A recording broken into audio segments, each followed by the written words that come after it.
Bridget was gone, and Nova was broken. Nova hadn't wanted to run away from the last foster family. They were nice enough. Sure, it wasn't easy sharing one bedroom with 4 other girls and 3 sets of bunk beds. There was no privacy for Bridget, who liked her space. And there was no room for hand flapping or bouncing, which Nova liked to do while pretending she was in space. Plus, there was a rule no shower could last more than 8 minutes. And they weren't allowed to watch TV, listen to records, or drink anything with caffeine. But there had been hot oatmeal in the mornings, cold lemonade with lunch, warm blankets at night. Nobody yelled bad words or spanked them. Nobody made Bridget scrub floors like Cinderella. Nobody called Nova Dumbo because she couldn't speak. Most importantly, they were together. Bridget hated it anyway. "I'm out of here," she kept saying. "I can't stand it another day. I'm losing my mind." Nova wasn't worried then. She knew they'd end up somewhere else eventually. When the time came, though, leaving was different. No social worker to transport them, no paperwork for adults to sign. Bridget didn't even glare at the failed foster parents and say goodbye. Nova and Bridget just piled into a car and drove away.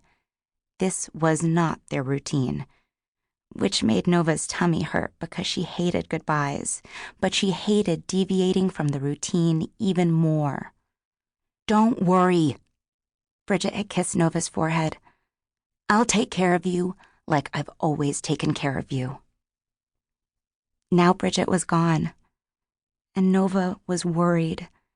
She rocked back and forth on her knees, hugging NASA Bear to her chest, and glanced around her newest bedroom, the first room she'd ever had all to herself. Diagonal from the door was a double bed with a fancy carved headboard. The mattress was soft, the pillow was softer, and the blanket was plush and purple, covered in tiny silver stars. It was too big. The bedroom was long but narrow.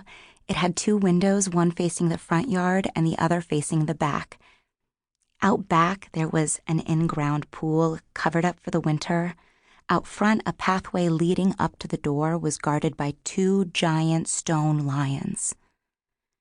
At midnight, the town switched off the streetlights, which made Nova happy because total darkness meant she could see the Big Dipper lurking along the horizon, where the sun set shortly before dinner each night. It was too nice. The upstairs bathroom had a tub long enough to stretch out in. The kitchen always smelled of fresh baked brownies or banana bread, and the color television had a remote control.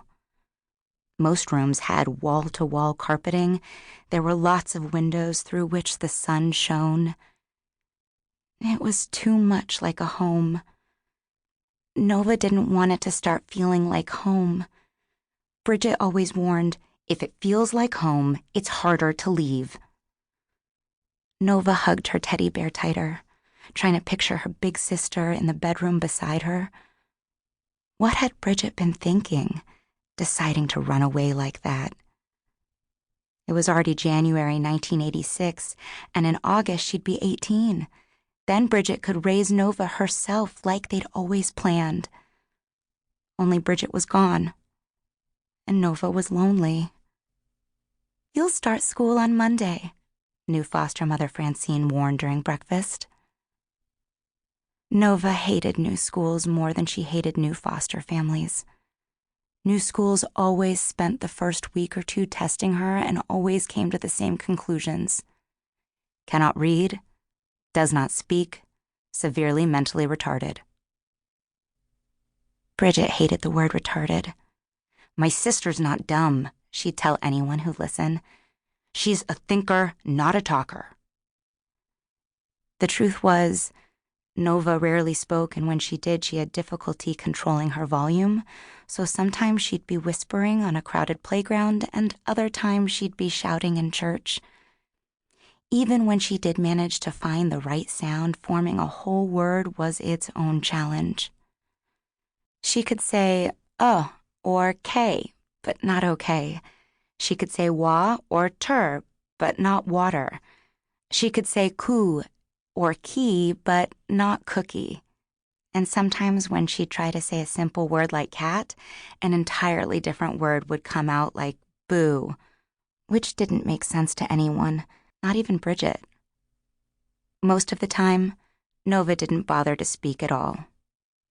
Rocking back and forth on top of the fluffy blankets in the bedroom she had all to herself, Nova wondered for the 2 millionth time where Bridget had gone, and whether she would keep her promise to return in time to see the first teacher skyrocket into space.